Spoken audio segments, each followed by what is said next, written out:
I looked at the woman I loved, a woman who literally holds beating hearts in her hands to keep them from stopping, and I felt a surge of pure, unadulterated frustration. It wasn't because she forgot our anniversary or because she was never home. It was because she was losing a fight to a laptop. And in that moment, I became her enemy instead of her sanctuary. How does a marriage go from being a partnership to a courtroom in the blink of an eye? And when you tell the person you love most to just suck it up, are you being honest or are you just being a jerk? The silence that followed my outburst was heavier than any of the exhaustion we'd carried for years.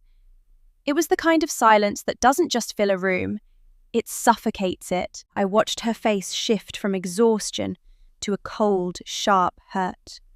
And I realized that in trying to solve her problem, I might have just created a much bigger one. To understand how we got to that point, you have to understand what our life looks like. My wife, let's call her Sarah, is a trauma surgeon. Specifically, she's in her fellowship, which is basically the final, most grueling stage of training before you're fully unleashed on the world as an attending. In the hierarchy of a hospital, a fellow is like a high-level manager who still gets treated like an intern when things go wrong. She works 70, 80, sometimes 90 hours a week. I've seen her go 36 hours without closing her eyes, coming home with blood on her shoes and a 1,000-yard stare that tells me she's still back in operating room 4, trying to piece someone back together after a horrific accident. When you live with a surgeon, you learn to live with a ghost. You learn to eat dinner alone, to sleep on one side of the bed, and to treasure the 20 minutes of conversation you get while she's chugging a cup of lukewarm coffee before heading back for another call shift. I've always been her biggest fan. I'm the guy who makes sure the fridge is stocked, the laundry is done, and the house is a quiet sanctuary where she can finally decompress. I knew what I was signing up for, and for the most part, I handled it with pride.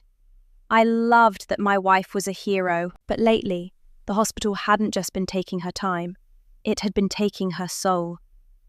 A few weeks ago, Sarah got word that she had to do a rotation at a sister hospital. In the medical world, this is common. You go to a different facility to see different types of cases or to fill a staffing gap. The problem was that this sister hospital was part of the same parent corporation as her main hospital. You'd think their systems would talk to each other, right? You'd think that if she's already a vetted, high-level surgeon at Hospital A, Hospital B would just need her to sign a paper and show up. But no, this is the American healthcare system we're talking about. The bureaucracy is a monster that feeds on the time of the people who actually do the work. About 2 weeks before she was supposed to start there, the emails started. At first, it was just 1 or 2. "Welcome to the team. Please complete your onboarding." Sarah ignored them because, frankly, she was busy saving people who had been shot or crushed in car accidents. Then the emails turned into phone calls. Then the phone calls turned into urgent notifications from HR. They wanted her to do everything from scratch. They wanted her to watch videos on how to wash her hands. Sarah has been scrubbing into sterile fields for a decade. They wanted her to take a quiz on HIPAA regulations that she could recite in her sleep. They wanted her to attend a day-long, in-person orientation class on a Tuesday, a day when she was already scheduled to be the lead fellow on a complex thoracic surgery. It was absurd. It was like asking a professional race car driver to go back to driver's ed because they're driving a different car on the same track. Every night, Sarah would come home, drop her bags, and vent. And I mean really vent. She'd sit at the kitchen island, her head in her hands, and recount the latest ridiculous demand from the HR drones, as she called them. I listened. I validated her. I told her it was bullshit. I told her she was right to be angry, because she was. It was a monumental waste of time for someone whose time is literally measured in life-saving seconds. But then, the tone shifted. After days of back and forth, screaming at her phone and sending angry emails to her program director, Sarah finally got a break. It turned out she didn't have to go to the day-long class. She didn't have to redo the physical. All she had to do was complete about 15 online training modules and fill out a single PDF form. In the grand scheme of things, it was maybe 3 or 4 hours of mind-numbing work. The problem was that the anger had already taken root. Sarah had reached a point where the very sight of the hospital's login portal made her physically ill. She would sit down at the laptop, log in, see a video titled "Proper Disposal of Sharps," and her face would turn bright red. She'd click play, watch for 30 seconds, and then slam the laptop shut. "I can't do it," she'd growl. "I'm a surgeon. I have a fellowship to run. I have patients dying, and these people want me to click through a slideshow about how to use a fire extinguisher. I'm not doing it. It's beneath the profession." I'd try to be the voice of reason. "I know, honey, it's stupid. But if you just knock it out, it's over. You won't have to think about it again." "No," she'd snap. "It's the principle of the matter. They are stealing my limited free time for nonsense." This went on for 5 days. Every single evening followed the same pattern. She would complain about the modules. I would sympathize. She would sit down to do them. She would get frustrated. She would quit. And then she would spend the rest of the night in a foul mood, ruminating on how much she hated the administration. The stress was bleeding into everything. We couldn't watch a movie without her mentioning the modules. We couldn't have a nice dinner without the spectre of the incomplete status hanging over her head. I started to feel a different kind of tension. My job isn't as high stakes as hers, but I work in corporate. I spend my days in 12 back-to-back Zoom meetings where we talk about synergy and moving the needle. I spend half my life doing things that contribute nothing to the world. I understand what it's like to have to do shit work just because some guy in a suit says so. And seeing her, this brilliant, capable woman, paralyze herself over a few hours of busy work was starting to grate on my nerves. It was like watching someone stand in the rain complaining about being wet while holding an umbrella they refused to open because they didn't like the colour. Last night was the breaking point. She came home at 8 p.m. after a relatively easy 12-hour shift. I had cooked dinner, her favourite, a spicy Thai basil chicken. I thought, okay, tonight's the night. She's in a decent mood, she's fed, she can just power through these modules and we can have a normal weekend. After dinner, she opened the laptop. I watched her from the couch, rooting for her. I saw the screen glow. I saw the first module start. And then, less than 10 minutes in, I heard the familiar sound of a frustrated groan. "This is fucking ridiculous," she whispered, her voice rising. "I shouldn't have to do this. They have my records from last year. This is a waste of my brain." She went to close the laptop. She was going to walk away again. She was going to spend another night being miserable, making me miserable, and dreading the next day. And something inside me just snapped. "Sarah, stop. Just stop." The words came out sharper than I intended, cutting through the heavy air of the kitchen like a scalpel. She froze, her hand still resting on the lid of the laptop, her eyes snapping toward me. There was a flicker of surprise there, maybe even a hint of hope that I was about to offer some profound solution. But I wasn't. I was tired. I was tired of the cycle, tired of the venting, and tired of watching the person I loved sabotage her own peace of mind over something so incredibly trivial compared to the things she handled every single day. "You know you're causing your own misery, right?" I said. My voice wasn't a shout, but it had that edge, that cold, logical edge that I use when I'm dealing with a difficult client at work. It was the voice of a man who had reached his limit. She stared at me, her mouth parting slightly. "Excuse me? You heard me," I continued, standing up from the couch and walking toward the island. I felt this strange momentum, like a dam had finally cracked and the water was rushing out, whether I wanted it to or not. "This has been going on for 5 days, Sarah. 5 days of the same conversation. 5 days of you sitting down, getting pissed off, and quitting. And for what? Because it's beneath you? Because the administration is annoying? We get it. Everyone gets it. It's stupid. It's a waste of time. It's a bureaucratic nightmare. I leaned against the counter, looking at her.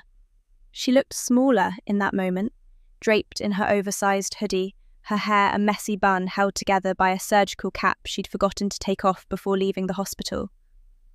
But I didn't soften. But guess what? I said, my voice rising just a bit. Everyone at their job has shit they don't want to do. You think I want to be in 12 meetings a day where I contribute absolutely nothing? You think I enjoy writing reports that I know for a fact my boss is never going to read? No, I hate it. It's soul-crushing. But it's my job, so I do it. I just put my head down and I get it done because that's what adults do. Sarah's face went from surprise to defensive in a heartbeat. It's not the same, and you know it. I'm literally responsible for people's lives. I know, I interrupted. I know you are. That's exactly my point. You can handle a patient crashing on the table. You can handle a massive trauma at 3 a.m. You are the strongest, most capable person I know in a crisis. So why are you letting a bunch of HR modules from some sister hospital break you?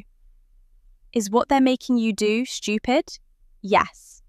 Is it a complete waste of your time? Absolutely. Do they already work you too hard and expect too much of you as it is? Every single day. I took a breath, trying to steady myself, but the words were already tumbling out. But Sarah, just suck it up and get it done. You're dragging this out. You're turning a 4-hour annoyance into a week-long crisis. You'll feel so much better the second it's over. You can stop thinking about it. You can stop complaining about it. You can actually enjoy your time off instead of spending every free second fuming about some PDF form. Just do the work. The silence that followed was absolute. In a trauma hospital, silence is usually a bad sign. It means a heart has stopped. It means the monitor has gone flat. In our kitchen, that silence felt just as terminal. Sarah didn't argue. She didn't yell back. She didn't tell me I was an arsehole for comparing my corporate meetings to her life-saving work. She just looked at me, and in her eyes I saw something that made my stomach drop. It wasn't anger. It was a deep, profound disappointment. It was the look of someone who had reached out for a life raft and found a rock instead. She didn't say a word. She slowly stood up, tucked the laptop under her arm, and walked out of the kitchen. I heard her footsteps on the stairs, slow, deliberate, heavy. Then I heard the bedroom door click shut. Not a slam, a click. Somehow, the click was worse. I stood there alone in the kitchen, the smell of the Thai food now cold and unappetizing. I felt like I had won the argument, but lost something much more important. My heart was hammering in my chest. I kept telling myself I was right. I was right, wasn't I? I was being the good husband, the one who tells his partner the hard truth they need to hear. Isn't that what marriage is? Helping each other become the best versions of ourselves? Even when that means calling them out on their own bullshit. I cleaned up the kitchen in a daze. I put the leftovers in the fridge, wiped down the counters, and loaded the dishwasher. I was moving on autopilot, my brain replaying the last 5 minutes over and over. Just suck it up. Why did I say that? Of all the things I could have said to a woman who spends her life sucking up the trauma and pain of others so she can keep moving, why did I choose those words? When I finally went upstairs, the light in our bedroom was off. I could see the silhouette of Sarah under the covers, turned away from my side of the bed. Usually, when she's home, we have this little ritual. We talk about the day, we decompress, maybe we watch a mindless sitcom until we both drift off. Tonight, the air was freezing. I climbed into bed, careful not to let the mattress jiggle too much. I laid there staring at the ceiling for hours. I wanted to reach out and touch her shoulder. I wanted to say, "Hey, I'm sorry I snapped. I'm just frustrated for you. But the words felt stuck, and a part of me, a stubborn, prideful part of me, still felt like I shouldn't have to apologize for the truth. I woke up the next morning to the sound of her alarm at 4:30 a.m. It's a soft, chirping sound, but in the silence of our current standoff, it sounded like a siren. I watched her through squinted eyes as she moved through the room in the dark. She was efficient, silent, like a shadow. She didn't look at the bed. She didn't check to see if I was awake. She got dressed, grabbed her bag, and left. No goodbye, no see you tonight. Just the sound of the front door closing and her car pulling out of the driveway. That was 12 hours ago. I've spent the whole day at my desk, staring at my own screen, but I haven't been able to focus on a single thing. Every time I think about calling her or texting her, I stop. What would I even say? I'm sorry I was right? That's not an apology. I'm sorry I was mean about it? That feels weak. The thing is, Sarah isn't just a surgeon. She's a perfectionist. She's someone who has spent her entire life being the best, working the hardest, and never taking the easy way out. And I think that's why these modules were breaking her. It wasn't just the time. It was the insult to her intelligence. It was the feeling that after all the years of sacrifice, after all the debt and the sleepless nights and the literal blood, sweat and tears, she was still just a cog in a machine that didn't even know her name. And instead of acknowledging that, I told her she was causing her own misery. I told her to be more like me, to just accept the soul-crushing nonsense and move on. As the afternoon dragged on, I started to feel this growing sense of dread. I know Sarah. When she shuts down like this, it's not because she's brooding. It's because she's processing. She's re-evaluating. And I'm terrified that she's re-evaluating us. I started thinking about all the times she supported me. When I lost my job 3 years ago, she didn't tell me to suck it up. She told me to take my time, to find the right thing, that we'd be okay. When I had that blow-up with my brother, she didn't tell me I was being dramatic. She just listened until I was finished. She gives me grace. And last night, when she needed it most, I gave her logic. I checked my phone for the 100th time. Nothing. No updates on her cases. No, I'm heading home text. I know she's probably in the OR, or rounding on patients, or, God forbid, actually sitting in a corner somewhere trying to finish those modules just so I'll shut up about them.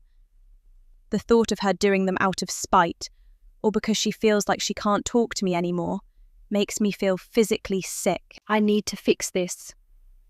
But how do you bridge a gap that you created with your own big mouth? How do you tell the person you love that you were right about the situation, but completely wrong about the person? I decided to head out and get her something.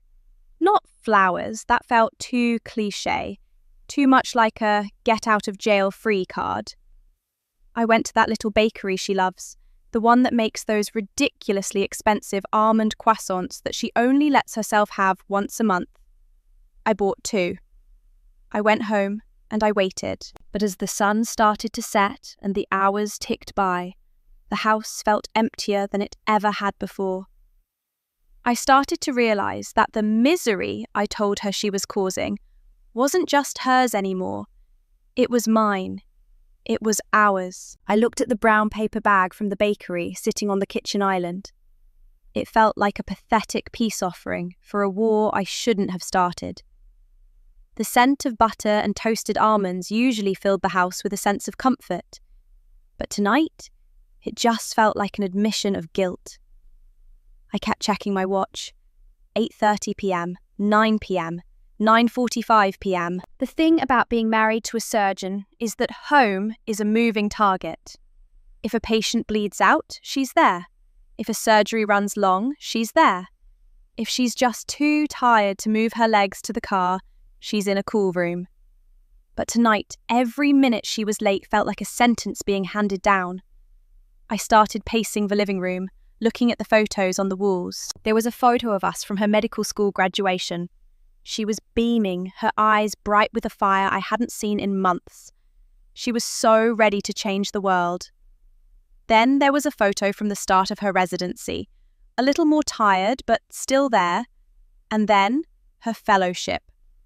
In the most recent photos, that fire had been replaced by a sort of grim determination.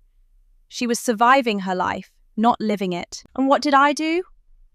I told her to suck it up. I started thinking about my own job again. I'm a project manager. My entire life is built around efficiency. I see a bottleneck, I clear it. I see a delay, I mitigate it. To me, those HR modules were just a task item that needed to be checked off. I had approached our marriage like a spreadsheet.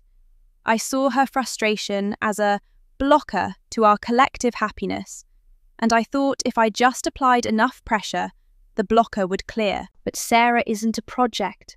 She's a human being who has been pushed to the absolute brink of what a person can endure. I walked into her small home office, the place where the incident happened. The laptop was gone, but her desk was a mess of medical journals, discarded pens, and a half-empty bottle of water. I sat in her chair and looked at the wall. She has a small framed quote there, something about the art of medicine. I realised then that for Sarah, those modules weren't just a waste of time. They were a symptom of a larger disease. She spends her life fighting for her patients, fighting against death, and fighting an insurance system that tries to deny care. When she comes home, she needs to feel like she's in a place where she doesn't have to fight. She needs to feel like she's more than just a provider or a trainee. And I had turned our home into another office.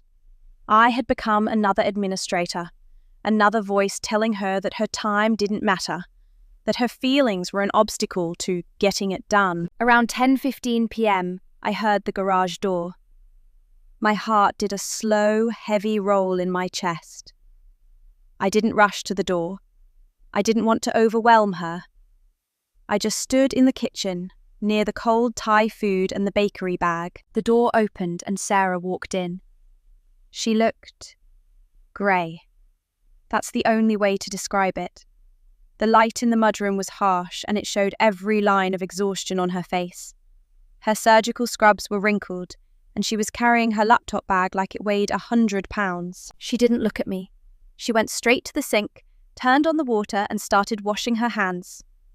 She did it with the same methodical, rhythmic intensity she uses when she's scrubbing into a surgery. It was like she was trying to wash off the entire day, and maybe me along with it. "Hey," I said softly. "Hey," she replied. Her voice was flat. No emotion, no anger, just nothing. "I bought those croissants you like, from the place on 4th. She stopped scrubbing for a second, then continued. "Thanks. I'm not really hungry." She turned off the water and dried her hands. She finally looked at me, and it was like looking at a stranger. The warmth that usually exists between us, that we're in this together spark, was completely extinguished. "Sarah, look," I started, stepping toward her. "About last night." "I finished them," she interrupted. I blinked. "What?" "The modules. I stayed late at the hospital and finished them. All 15.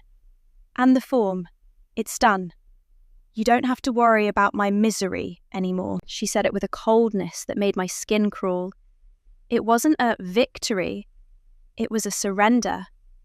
She hadn't done them because she realized I was right. She had done them to remove my right to complain about her. She had prioritized my silence over her own well-being. "Sarah, I didn't want you to do them just because." "Then why did you say it?" she snapped, finally showing a spark of the fire from before. But this fire was cold. "You told me to suck it up. You told me I was causing my own problems. You told me my work isn't any different than your meetings. So I did what you said. I sucked it up. Is that what you wanted? Is the house more efficient now?" "No," I said, my voice cracking.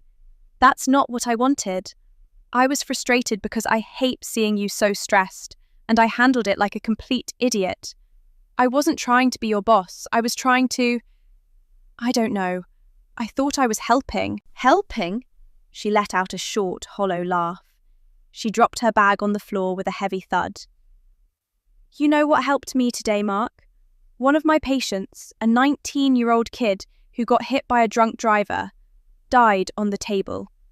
We spent 4 hours trying to save him. 4 hours. And the whole time, in the back of my head, I wasn't just thinking about the vessels I was trying to suture. I was thinking about how I had to get out of there, so I could go sit in a cold office and click through a slideshow about hand hygiene, so my husband wouldn't think I was causing my own misery. She stepped closer to me, her eyes wet now. You have no idea what it's like. You think your meetings are the same? When you have a bad day, people lose money. When I have a bad day, mothers lose their sons. And I come home to the one person who is supposed to be my safe harbour, and he tells me to suck it up because he's tired of hearing me talk. I felt like someone had punched me in the gut. All the logic I had used the night before felt like a pile of ash. I had compared my discomfort to her trauma. I had weighed my annoyance against her grief. "I'm so sorry," I whispered. It felt so inadequate. "I'm so sorry. I was so incredibly wrong. I wasn't seeing you. I was just seeing the problem." She looked at me for a long time. The silence stretched out, filled only by the hum of the refrigerator. I wanted to reach out and hold her, but I felt like I didn't have the right anymore. I had broken the seal of trust. I had shown her that my support had a shelf life, and that once it became inconvenient for me, I would turn on her. "I'm going to take a shower," she said quietly. She walked past me, and this time, the scent of the croissants followed her. She didn't look at them. She didn't look at me. She just walked upstairs and closed the door. I sat back down at the kitchen island, staring at the brown paper bag. I realized that an apology isn't just saying you're sorry. It's an admission that you failed the person who needed you most. I had spent 5 days watching her struggle, and instead of helping her carry the load, I had just complained that the load was making her walk too slow. I stayed downstairs for hours, listening to the shower run, then the silence of the bedroom. I didn't know how to fix this. In my world, you just apologize and move to the next sprint. In her world, wounds take time to heal, and some wounds leave scars that change the way you move forever. I looked at my phone and saw a notification from a work group chat. Someone was complaining about a meeting scheduled for Monday morning. I deleted the notification without reading it. I didn't care about the meetings. I didn't care about the synergy or the moving the needle. All I cared about was the woman upstairs, and the terrifying thought that I might have just taught her that she's alone, even when I'm standing right next to her. The victory of being right is the loneliest feeling in the world. I sat in the dark of our living room, the blue light of the digital clock on the microwave blinking 1 a.m., then 1:15 a.m. I was right. The modules were done. The administrative nightmare was technically over. The blocker had been removed from the spreadsheet of our lives. But as I sat there, I realized that I had traded my wife's trust for a bit of domestic efficiency.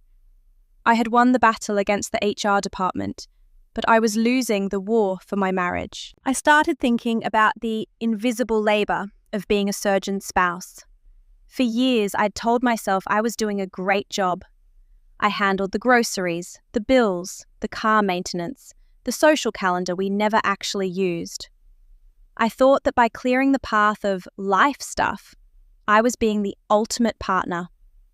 But I realized that in my head, I had started to view Sarah as a high-performance machine that I was tasked with maintaining. When the machine started malfunctioning, crying, venting, procrastinating, I didn't see a person in pain.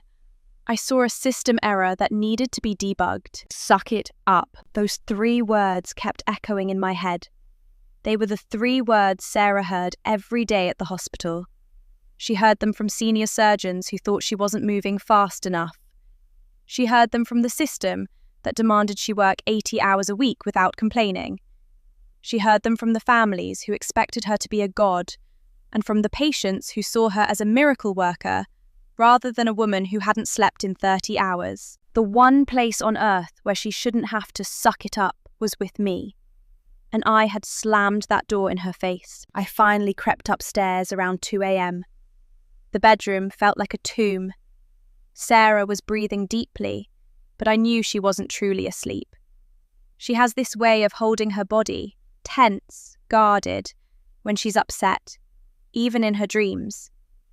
I laid down on my side of the bed, leaving a vast, cold canyon of mattress between us. I thought about the 19-year-old kid she mentioned, the one who died on her table while I was sitting on the couch, scrolling through Reddit, annoyed that she was causing her own misery. I felt a wave of shame so hot it made my skin prickle. While I was worried about my 12 meetings that led to nothing, she was literally holding a human life in her hands, watching it slip away, and then having to walk into a waiting room to tell a mother that her world was over. And then she came home to me, and I told her she was the problem. The next morning, the alarm went off again at 4:30 a.m. This time, I didn't pretend to be asleep. I sat up and watched her. She didn't look at me as she reached for her scrubs. "Sarah," I said, my voice raspy. She stopped, her back to me. She didn't turn around. "I have to go. I have rounds at 5:30. "I know. Just, please, 1 minute." She sighed, a sound of pure, unadulterated exhaustion, and turned around. Her eyes were red-rimmed. She looked like she hadn't slept a wink. "What is it, Mark? The modules are done. The form is signed. I'm going to the sister hospital. What else do you need me to suck up today?" "Nothing," I said, standing up and walking toward her. I didn't try to touch her. I knew I hadn't earned that yet. I was an idiot. A complete, arrogant, selfish idiot. I spent the whole night thinking about what you said, about the kid on the table, about how I compared my stupid meetings to what you do. I looked her in the eyes, trying to convey the depth of my regret. I realized that I've stopped looking at you as my wife and started looking at you as a project to be managed. I wanted the modules done so I wouldn't have to hear about them anymore. I wanted you to suck it up so my evening would be more pleasant. It wasn't about helping you, it was about me. And I am so, so sorry. Sarah's expression didn't soften immediately. She's a surgeon. She's trained to look for the source of the wound before she starts the repair. "You're right about one thing," she said quietly. "I was dragging my feet. I was making it harder on myself by procrastinating. But Mark, I didn't need you to tell me that. I knew that. I'm a doctor. I'm not stupid. I just needed you to be the one person who didn't care about the modules. I needed you to be the person who said, 'Yeah, this is bullshit. Let's go get ice cream and forget the world exists for an hour.'" "I know," I whispered. "I failed you. I became part of the machine instead of your escape from it." She looked down at her hands, the hands that had tried to save a 19-year-old boy just hours before. "When you told me I was causing my own misery, it felt like you were saying that everything I'm feeling, the burnout, the grief, the exhaustion, is my fault. Like if I just worked smarter or harder, I wouldn't be hurting. But I'm hurting because the job is hard, Mark. It's supposed to be hard, but it's not supposed to be lonely." That word, lonely, hit me like a physical blow. We live in the same house. We sleep in the same bed. We share a bank account and a life. And yet I had made my wife feel lonely in her own home. "I'm going to do better," I promised. "I'm not going to try to fix your day anymore. I'm just going to be in it with you. If you want to vent for 3 hours about a PDF, I will listen for 3 hours and 1 minute. I won't compare my job to yours ever again. There is no comparison." Sarah looked at me for a long beat. I saw a flicker of something. Maybe not forgiveness yet, but the possibility of it. She took a step forward and rested her forehead against my chest. I wrapped my arms around her, holding her tight, feeling the smallness of her frame and the incredible weight she carried every day. "I'm just so tired, Mark," she whispered into my shirt. "I know, baby, I know." She stayed there for a minute, just breathing. Then she pulled back, wiped her eyes, and straightened her scrubs. The surgeon persona was sliding back into place. The armor was going back on. "I have to go," she said. "I know. I'll have dinner ready when you get home. Real dinner. No Thai basil chicken this time. I'll make that pot roast you like. And Sarah?" "Yeah?" "I love you. And I'm proud of you. Not because of the modules. Because of who you are." She gave me a small, sad smile. The first one I'd seen in days. "Thanks, Mark." She left, and as I heard her car pull away, I didn't feel the relief I thought I would. I didn't feel like the problem was solved. I felt like I was standing at the bottom of a very long, very steep hill, and I had a lot of climbing to do to get back to where we used to be. The day dragged on. I worked, but my mind wasn't on synergy or moving the needle. It was on Sarah. I kept thinking about her at that sister hospital, navigating a new environment, new staff, and a new set of rules, all while carrying the weight of yesterday's loss. I sent her a text around noon. "Thinking of you. Hope the new place isn't too insane. I'm here if you need to yell into the void." She didn't reply. I didn't expect her to. But I wanted her to know that the safe harbour was open again, even if the lighthouse was still a bit flickering. As I started prepping the pot roast that afternoon, chopping carrots and searing the meat, I realised something important. Marriage isn't about two people being their best versions all the time. Sometimes it's about being your absolute worst version, the most frustrated, the most irrational, the most exhausted version, and having someone who loves you enough to let you be that way. I had tried to force Sarah to be her best self because her struggling self was inconvenient for me. And in doing so, I had almost lost the woman who makes my life worth living. I checked the clock. 6 p.m. She'd be home in a few hours, maybe. I sat down at my laptop, but I didn't open my work email. Instead, I started looking up physician burnout and spouse of a surgeon support. I started reading stories from other people in my position. I realised I wasn't alone in my frustration, but I also realised how common it is for the non-medical spouse to accidentally become an adversary. We think we're being logical. We think we're being helpful. But logic is a cold comfort to someone whose heart is breaking. I spent the next 3 hours educating myself on the reality of her world, not the version I saw in the 20 minutes of venting each night, but the deep, systemic pressure that trauma surgeons face. I read about the second victim phenomenon, where doctors suffer trauma after a patient dies. I thought about Sarah, alone in that office last night, finishing those modules while grieving that 19-year-old kid. The guilt came back, but this time it was productive. It was a fuel. I wasn't just going to apologise, I was going to change the way I showed up for her. Around 9:30 p.m. I heard the garage door. The sound of the garage door was different this time. It didn't sound like an intrusion. It sounded like a relief. I stood by the stove, stirring the gravy for the pot roast, my heart hammering against my ribs. I'd spent the last few hours rehearsing what I'd say, but as soon as I heard her key in the lock, every script I'd written in my head evaporated. Sarah walked in, and for the first time in a week, she didn't look like she was bracing for a fight. She looked like she was just done. Her shoulders were slumped, and she was carrying her lab coat in her hand rather than wearing it. The smell of the pot roast hit her immediately, and I saw her nose crinkle in that way she does when she's trying not to cry. "Hey," I said, keeping my voice low and steady. I didn't move toward her too fast. I wanted to give her the space to decide how she wanted this evening to go. "Hey," she replied. She dropped her bag on the bench and just stood there, staring at the pot on the stove. It smells like home." "I figured you'd be hungry," I said. I know the first day at a new site is always a disaster. How was the sister hospital?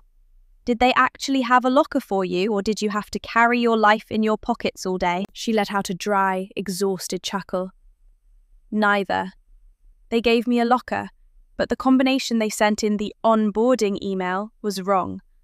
I had to spend 45 minutes tracking down a janitor to bolt cut the lock off so I could put my bag away. All that training, all those modules, and they couldn't even get 3 numbers right. I felt the old manager voice in my head start to rise up. See, I told you it was a mess. If you'd just checked the email earlier. But I smothered it. I killed that voice right then and there. That sounds incredibly frustrating, I said instead. To do all that work just to be locked out of a metal box. I'm sorry, Sarah. That's a hell of a way to start a rotation. She looked at me then.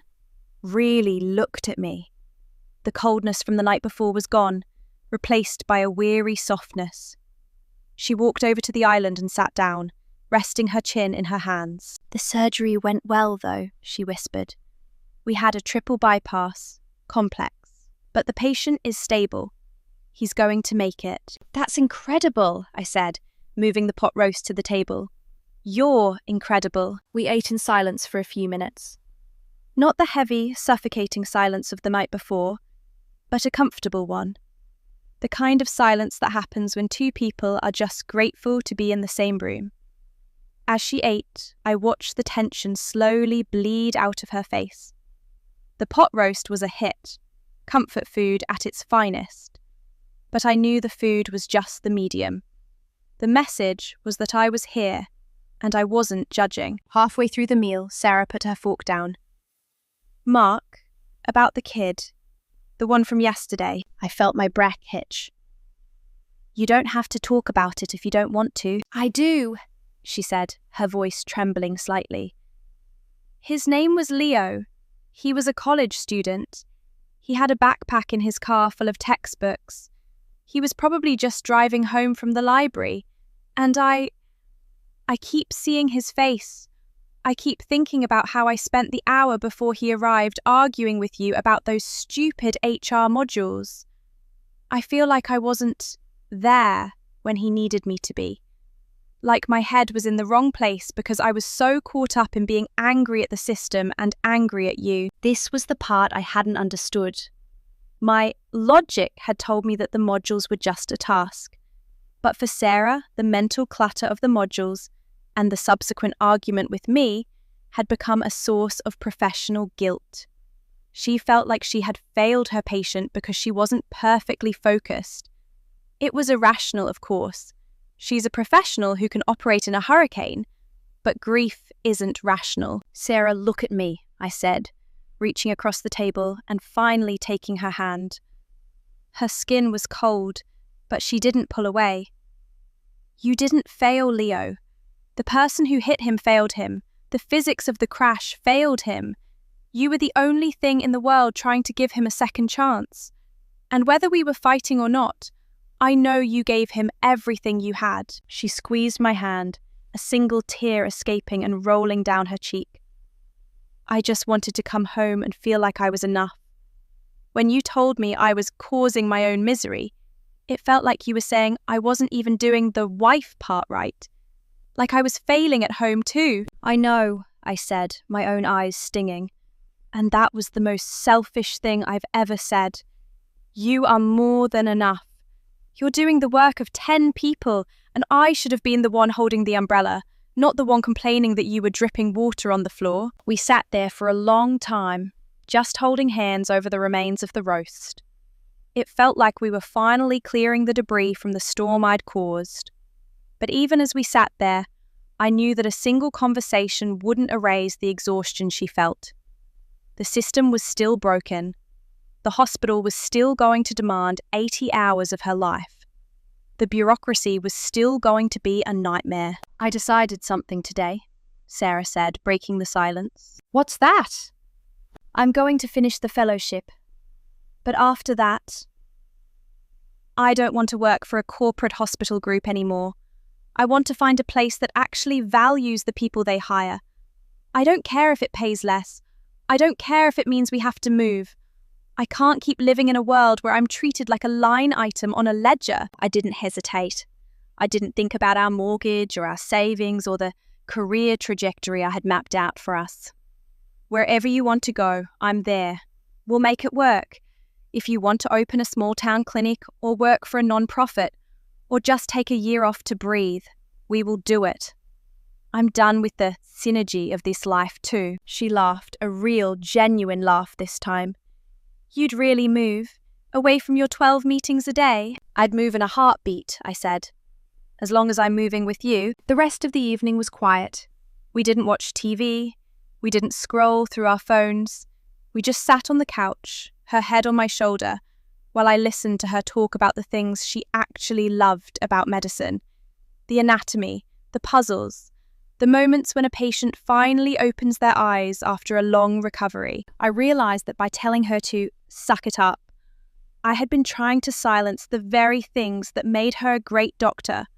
Her passion, her empathy, and her refusal to accept that things should be good enough.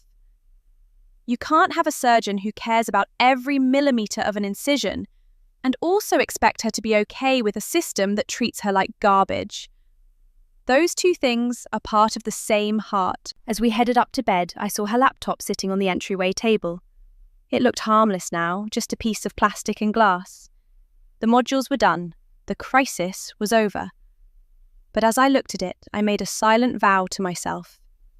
I would never let a piece of technology or a corporate email come between us again. I'd spent years thinking that being a good husband meant being a fixer. But as I tucked Sarah into bed and saw her finally, truly fall asleep, I realized that being a good husband means being a witness. It's about seeing the struggle, acknowledging it, and standing in the gap so the world can't get to the person you love. I laid down beside her, the house quiet and still. For the first time in a week, the air in the room felt light. I knew we still had challenges ahead. The fellowship wasn't over. The trauma wasn't going away. But we were a team again. I thought about all the people out there who were probably in the middle of the same argument we had. The ones who see their partner struggling and think, why don't they just fix it? To them, I wanted to say, stop. Don't look for the solution. Look for the person. Because sometimes the misery isn't something they're causing, it's something they're carrying. And the last thing they need is for you to tell them they're not carrying it right. I closed my eyes, listening to the steady rhythm of Sarah's breathing. She was safe. We were safe. And tomorrow, no matter what the hospital threw at her, she wouldn't have to face it alone. The morning after our reconciliation felt different. Usually, 4:30 a.m. is a blur of cold floors and the aggressive chirping of an iPhone alarm. But today, I was already awake. I lay there in the dark, watching the rhythmic rise and fall of Sarah's shoulders. She looked so small under the heavy duvet, a stark contrast to the powerhouse she had to be the moment she stepped through those sliding glass doors at the hospital. I realized then that I'd been so focused on the hours she worked that I'd completely ignored the weight of what she actually did during those hours. When her alarm finally went off, I didn't just roll over and wait for the door to click. I got up. I walked into the kitchen and started the coffee. I didn't do it because I wanted her to be more efficient. I did it because I wanted her to feel sane. She walked into the kitchen 10 minutes later, already in her dark blue scrubs, her hair pulled back so tight it looked painful. She stopped when she saw me standing there with 2 travel mugs. "You're up early," she said, her voice still thick with sleep. "I wanted to make sure you had caffeine for the drive," I said, handing her the mug. "The sister hospital's an extra 20 minutes away, right? With traffic, that's a lot of podcast time." She took the mug, her fingers brushing mine. For a second, she just stood there, letting the steam hit her face. "Thanks, Mark. I really appreciate it." There was no mention of the modules. No mention of the misery I'd accused her of creating. Just a quiet moment before the storm of her day began. As she walked to the car, I watched her from the window. I felt a strange sense of protective urgency. I couldn't do the surgeries for her, and I couldn't fight the HR department for her. But I could be the person who made sure her coffee was hot and her home was peaceful. The first week of her rotation at the sister hospital was, predictably, a disaster. The onboarding she had done, all 15 modules and the mountain of paperwork, seemed to have disappeared into a digital black hole. Every time she tried to log into their electronic medical record system to check on a patient, she got an "access denied" message. She spent her first 3 lunch breaks sitting on hold with IT, listening to elevator music while her stomach growled and her patients waited. On Wednesday, she called me during her 10-minute afternoon break. I could hear the chaos in the background, the paging system blaring, the squeal of gurney wheels, the frantic chatter of nurses. "Mark," she whispered, and I could hear the tears she was fighting back.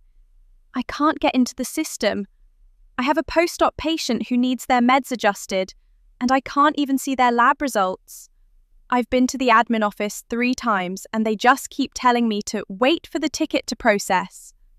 I feel like I'm failing my patients because I can't navigate a stupid computer screen." The old Mark, the manager Mark, was screaming inside my head. "Call the chief of staff. Go to the IT office in person and don't leave until it's fixed. This is unacceptable. Demand to speak to a supervisor." I opened my mouth to say all of that.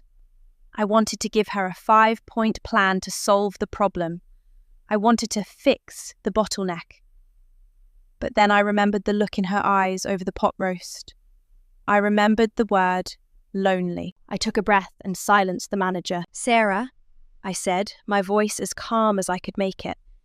"That sounds absolutely maddening. You are a world-class surgeon being sidelined by a help desk ticket. It's not fair to you, and it's definitely not fair to your patients. I am so sorry you're stuck in the middle of this." There was a long silence on the other end of the line. I thought maybe the call had dropped. "You're not going to tell me what to do?" she asked softly. "No," I said. "You know what to do. You're the smartest person I know. I'm just here to tell you that it's okay to be pissed off. It's okay to be overwhelmed. Anyone would be." I heard a long, shaky exhale. "Thank you. God, thank you. I just needed to hear that I wasn't crazy for wanting to scream." "You're not crazy," I said. "You're a human being in a broken system. Hang in there, okay? I'll have a glass of wine and a quiet house waiting for you when you get back." "I love you," she said. "I love you too." When we hung up, I felt a strange sense of accomplishment. It was the hardest thing I'd done in a long time, doing absolutely nothing. I had to physically restrain myself from typing out an advice text 5 minutes later. But as the afternoon turned into evening, I realized that for the first time in months, I wasn't dreading her homecoming. I wasn't preparing for a debrief where I'd have to offer solutions.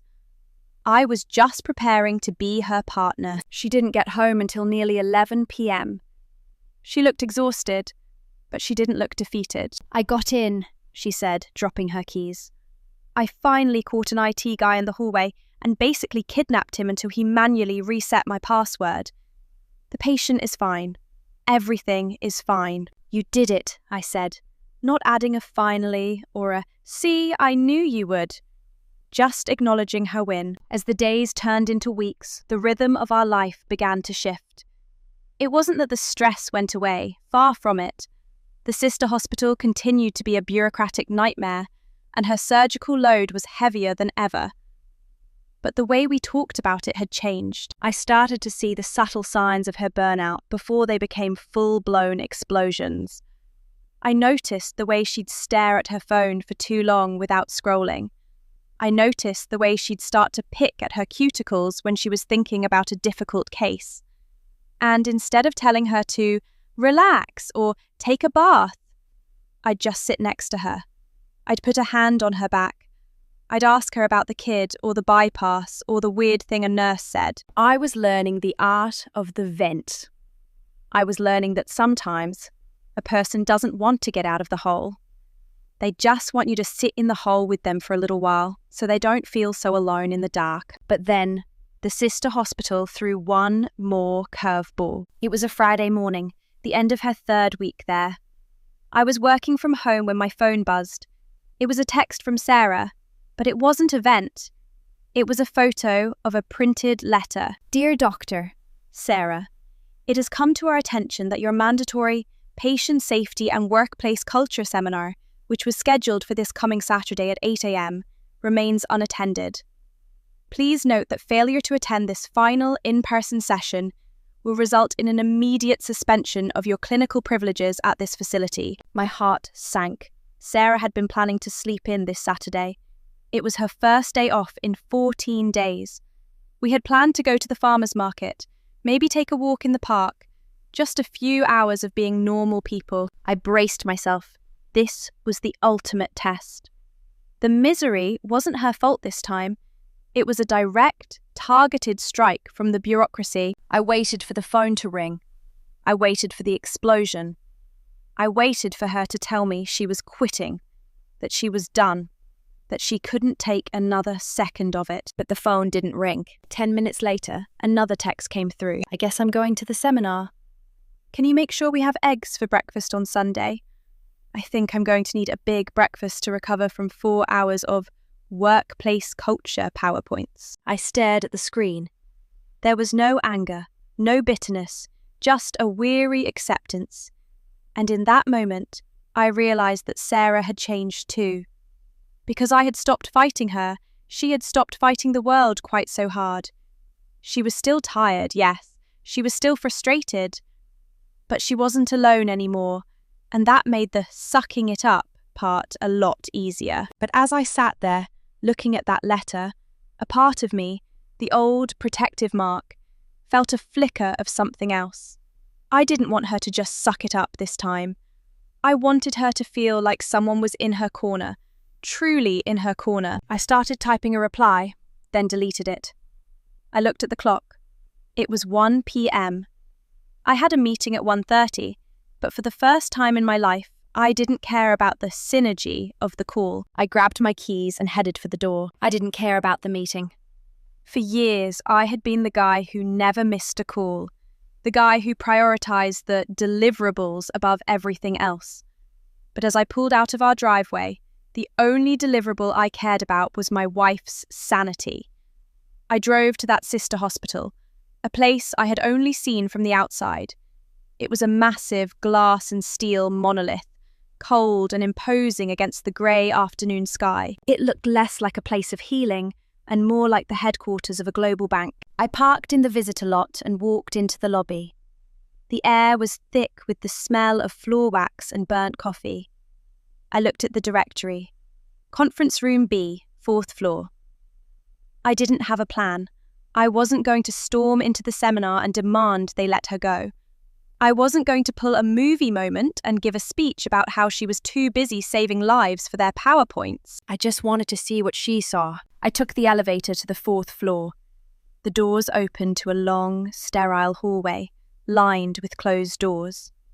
I found room B. There was a small glass window in the door, and I peeked in. There were about 30 people in there. Most were in scrubs, their faces bathed in the flickering blue light of a projector screen. At the front of the room, a woman in a sharp blazer was pointing a laser at a slide titled, "The Patient Experience, Maximizing Satisfaction Scores." I scanned the room for Sarah. I found her in the back corner. She looked exhausted. Her chin was resting in her hand, and she was staring at a notebook, her pen moving occasionally as she took notes she'd probably never look at again. She looked like a student who had been sent to detention for a crime she didn't commit. Seeing her there, among all those other tired, brilliant people, it finally clicked. This wasn't just busy work. This was an erasure of their humanity.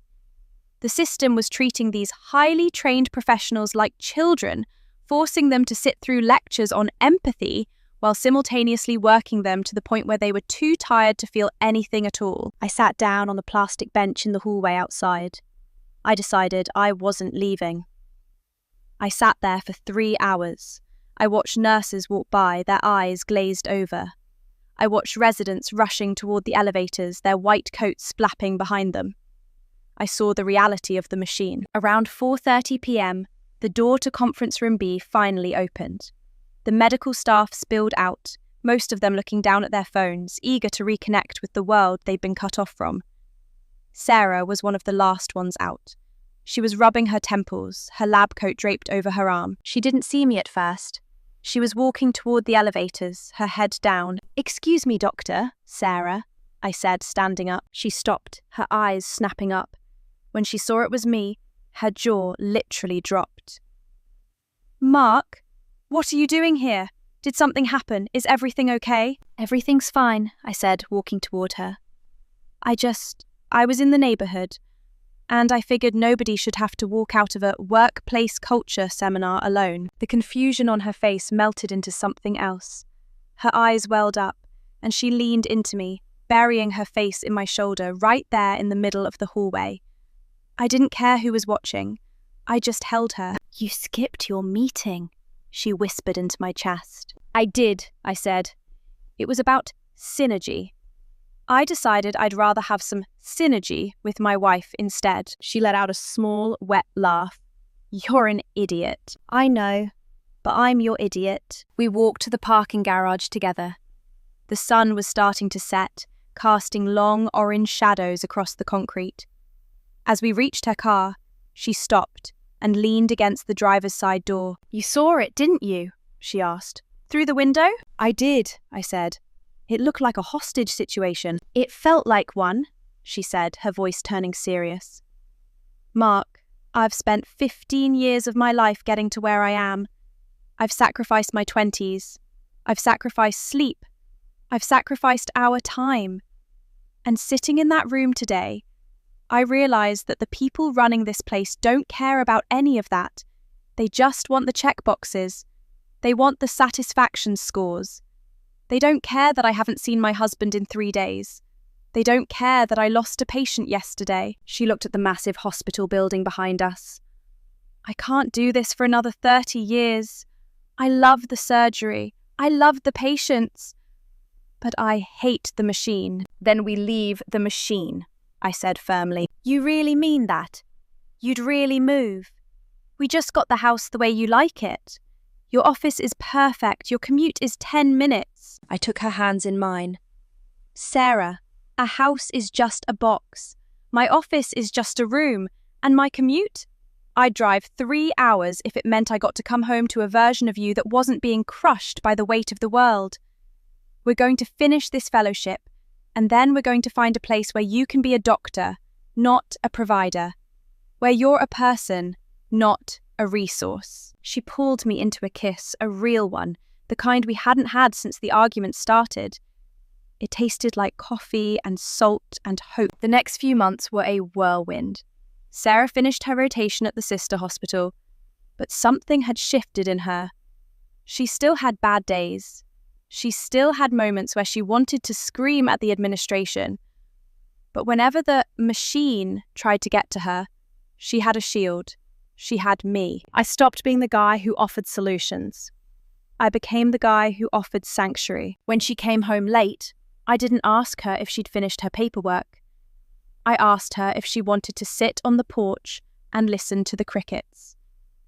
When she cried about a case that didn't go well, I didn't tell her it was part of the job. I just held her until she was done crying, and slowly, the misery I had accused her of causing began to evaporate. It turned out she wasn't causing it at all. She was just reacting to a world that was asking too much of her.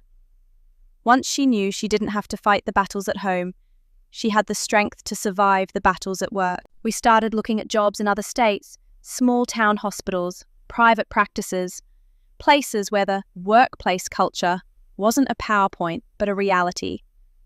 We spent our weekends talking about our future, not the one we were supposed to have, but the one we actually wanted. One night, about 6 months after the big argument, Sarah was sitting at the kitchen island. She was on her laptop, the same one she had slammed shut in a rage so many times before. But this time, she wasn't doing modules. She was looking at a listing for a surgical position in a small mountain town in Colorado. "They have a local bakery that makes almond croissants," she said, showing me the screen. "Is that the main criteria?" I joked. "It's a start," she said, her eyes twinkling. "And they don't have a sister hospital. It's just them. One building, one staff, one community." I pulled a stool up next to her. "Sounds like heaven." She closed the laptop, not with a slam, but with a gentle click. She looked at me, and for the first time in a long time, the fire in her eyes was back. Not the fire of anger, but the fire of a woman who knew exactly who she was and what she was worth. "Mark," she said quietly. "Thank you." "For what?" "For stopping the car. For coming to the hospital that day. And for finally learning how to just be here." I realized then that the best version of myself wasn't the guy who was efficient or logical or a great project manager. The best version of myself was the guy who knew when to put the spreadsheet away and just hold his wife's hand. I looked at her, my heart full, and I knew that no matter where we went or what we did, we were going to be okay. Because we weren't just sucking it up anymore. We were building something together. But there was one final thing we had to deal with before we could leave. A final confrontation with the system that almost broke us. The final month of Sarah's fellowship felt like walking through a minefield where the mines were made of paperwork and the detonators were exhausted administrators. We were so close to the finish line. Colorado was calling, the mountains were waiting, and the contract for the new job in that small town was already signed and sitting on our kitchen counter like a golden ticket. But the machine doesn't let go easily. It's like a predator that knows its prey is escaping. It snaps one last time. It happened on a Tuesday, exactly 3 weeks before her graduation. I was at home, finishing up a project, when Sarah called. Her voice wasn't just tired this time. It was trembling with a rage so cold it sounded like ice cracking. "Mark," she said, her voice barely a whisper. "They're doing it again. But this time, it's worse." "What happened?" I asked, dropping my pen and leaning into the phone. "The chief of surgery at the sister hospital. He just pulled me out of my pre-op briefing. I have a patient on the table in 20 minutes, a complex abdominal reconstruction. And he told me that because of a clerical error in my onboarding modules from months ago, something about a digital signature not being properly encrypted, my surgical privileges are being frozen effective immediately. Until I go down to HR and re-sign the entire physical packet in person." I felt the blood boil in my veins. "Wait, they're stopping a surgery? For a signature?" "He said it's a liability issue," she choked out. "Mark, the patient is already prepped. The family is in the waiting room. They're terrified. And this man is standing in front of me telling me I can't pick up a scalpel because of a PDF error." This was the moment. This was the ultimate manifestation of everything we'd been fighting.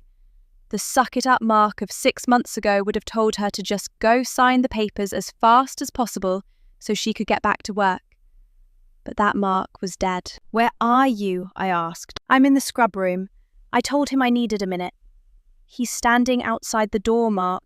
He's actually waiting for me to walk to HR." "Don't go," I said. "What?" "Don't go to HR. Go to that OR. You're a surgeon, Sarah. You're not a clerk. If they want to stop you, let them physically stand in your way in front of the nurses and the residents. Let them explain to that family why their loved one is sitting under anesthesia while a doctor signs a redundant form. You do your job. I'll handle the rest." "What are you going to do?" she asked, her voice gaining a tiny spark of strength. "I'm coming down there." I didn't think. I didn't check my calendar. I didn't worry about synergy. I drove to that hospital like a man on a mission. By the time I arrived at the surgical wing, the tension in the hallway was palpable. You could feel it in the air. The friction between the people who save lives and the people who manage them. I found the chief of surgery, a man in a suit that cost more than my first car, standing near the nursing station, looking at his watch. He looked annoyed, like he was waiting for a late Uber, not like he was currently delaying a major medical procedure. I walked right up to him. I'm not a big guy, and I'm certainly not a doctor. But in that moment, I felt 10 feet tall. "Are you the one stopping Doctor Sarah?" I asked. He looked at me with a mix of confusion and condescension. "And who are you? This is a restricted area." "I'm her husband," I said, my voice low and steady. and I'm also a man who is currently recording this conversation on my phone. I'd like you to state, for the record, that you are delaying a scheduled surgery for a patient currently under anesthesia because of a digital signature error on an HR form." His face went pale. He looked at my phone, then back at me. That's not an accurate representation of the situation. It's a matter of hospital policy and liability." "Is the policy more important than the patient?" I interrupted. "Because if you don't let her walk into that OR right now, I'm not going to HR. I'm going to the waiting room. I'm going to find that family, and I'm going to tell them exactly why their surgery is delayed. And then I'm going to call every local news station in the city." It was a bluff. Mostly. But in the world of corporate medicine, the only thing they fear more than a lawsuit is bad PR. The man blinked. He looked at the nurses, who were all staring at him with varying degrees of disgust. He looked at the closed doors of the OR where Sarah was already waiting. "Fine," he hissed, leaning in close. "She can do the surgery. But she will be in my office the second she's out. This isn't over." "Actually," I said, a smile spreading across my face, "it is. She's resigning at the end of the month. So you can take that paperwork and do whatever you want with it." He turned on his heel and walked away, his polished shoes clicking on the sterile floor. I stood there for a second, my heart racing, feeling a surge of adrenaline I hadn't felt in years. I waited in that hallway for 5 hours. I sat on the same plastic bench where I'd sat months before. But this time, I wasn't watching a hostage situation. I was guarding the gate. When the light above the OR door finally turned off, Sarah walked out. She was drenched in sweat, her mask hanging around her neck, her eyes wide with that post-surgical intensity that always made her look like a goddess. She saw me and stopped. "I did it," she whispered. "The patient is in recovery. Everything went perfectly." "I know," I said, standing up. I never doubted it. We walked out of that hospital for the last time that week, and as the automatic doors slid shut behind us, it felt like a weight had been lifted that we'd been carrying for years. That night, as we sat on our half-packed living room floor eating pizza, I thought back to the post I'd almost made on Reddit all those months ago. I'd wanted to ask the world if I was the arsehole for telling my wife to suck it up. I'd wanted validation for my logic, but sitting there with Sarah, watching her finally relax, I realized that the answer didn't matter.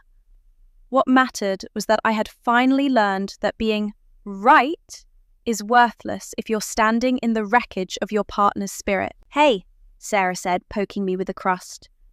"What are you thinking about?" "Just thinking about how much I hate HR modules," I joked. "Me too," she laughed. "But you know what I love?" "What?" "The fact that I don't have to suck it up anymore. Not with you." The fellowship ended a week later. There was no big party, no grand send-off from the administration, just a quiet exit and a long drive toward the mountains. As we crossed the border into Colorado, the air got thinner and the sky got wider. Sarah was driving, her hand resting on mine on the center console. She looked at the peaks in the distance, her face peaceful.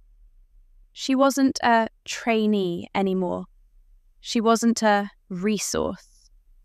She was just Sarah, a woman who saves lives, and a woman who is loved. As we pulled into the driveway of our new house, a place where the only synergy we cared about was the way the sun hit the front porch, I realized that our marriage hadn't just survived the machine, it had been forged in it. We were stronger, not because things were easy, but because we'd learned how to carry the hard things together. I looked at the woman beside me, the woman who literally holds beating hearts in her hands, and I knew that no matter what modules life threw at us next, we'd be just fine. Because we weren't just two people trying to become the best versions of ourselves anymore. We were two people who were finally, truly, home. If you've ever felt like you're losing your partner to the grind, or if you've ever been the one told to suck it up when you were drowning, I want to hear from you in the comments. How do you balance the demands of a high-pressure career with the needs of your heart? Have you ever had to stand up to the machine to save your relationship? Share your stories below. I read every single one. And if this story reminded you to give your partner a little more grace today, hit that subscribe button for more real-life stories about the things that truly matter.